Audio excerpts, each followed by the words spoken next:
오케이. 정부는 어디까지 시장에 개입할 수 있나?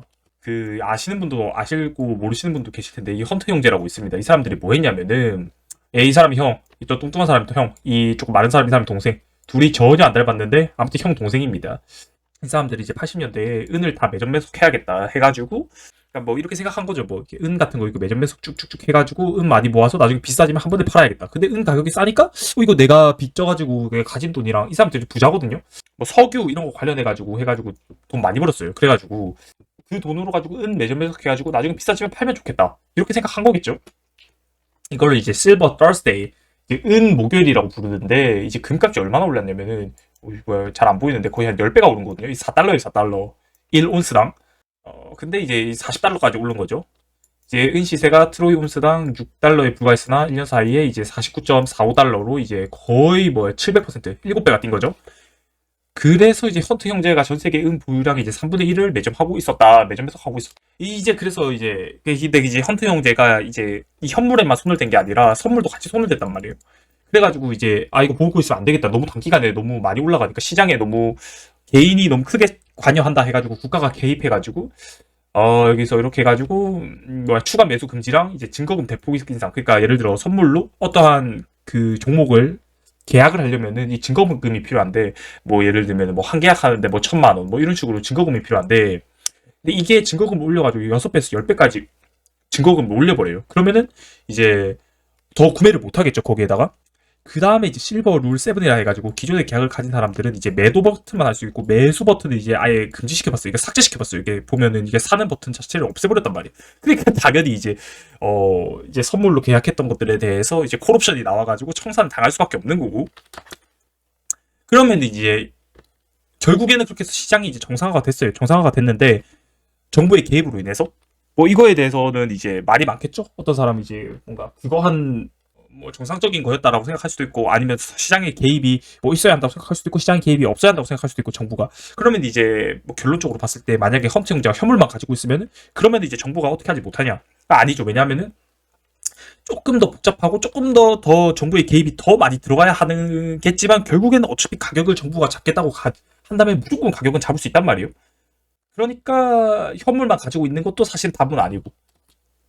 그 예전에 보면은 소설 중에서 이건 소설인데 허생전인데 이 허생전도 여러 가지 물건들이 이렇게 뭐 마차라든지 이런 거 매점 매석했잖아요.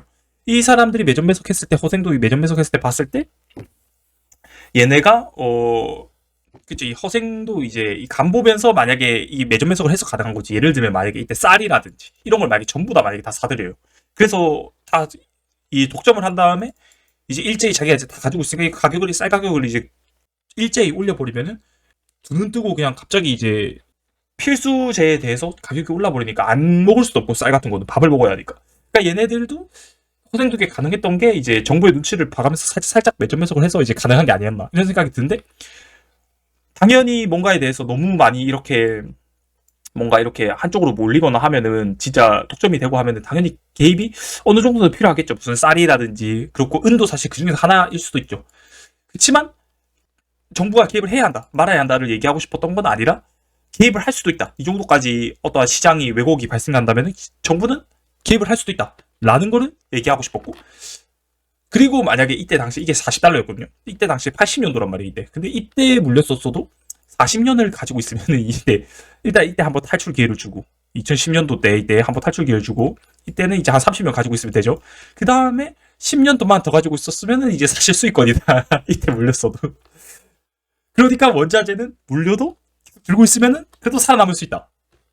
이런 비트코인은 과연 이거 매점 매석해가지고 정부가 여기서 이거 개입할 수 있냐? 한 집단이 너무 많이 가지고 있었을 때 비트코인은 개입할 수 있냐를 봤을 때 너무 많은 거래소들이 해외 거래소들이 미국에만 있는 게 아니더라도 해외 거래소들이 너무 많아가지고 한 국가에서 어떻게 하겠다고 한다고 이거는 이렇게 개입할 수는 있지만 전 세계가 단일하게 자기들끼리 다 합의를 해가지고 일제히 탄압을 하겠다 하면은 뭐 어떻게 되겠지만 너무 많은 거래소들이 이렇게 있고 그리고 탈중앙 거래소인 덱스 같은 것도 있고 하니까 아무래도 좀 힘들지 않을까 그런 생각이 듭니다.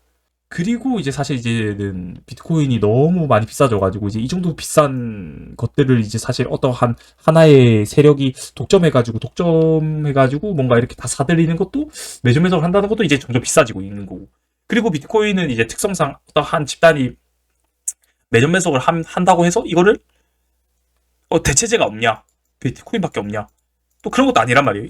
다른 사람들이, 많은 사람들이 가지고 있어야만 사실 비트코인이 이제 빛을 발하는 건데, 만약에 비트코인의 한 집단이 한 절반 이상의 물량을 만약에 가져버리면은, 그러면 사실 비트코인 이거 굳이 비트코인을 사람들이 다 무조건 써야 하냐를 봤을 때, 또 그런 거 아니란 말이에요. 그냥 하드포크 해버리면 된단 말이에요. 기존에 지금까지 우리가 같이 봤던 그런 원자재나 이런 거나, 뭔가 필수제인 어떤 쌀이라든지, 이런 것들이랑은 조금 그래도 성격이 다르다, 비트코인은. 감사합니다.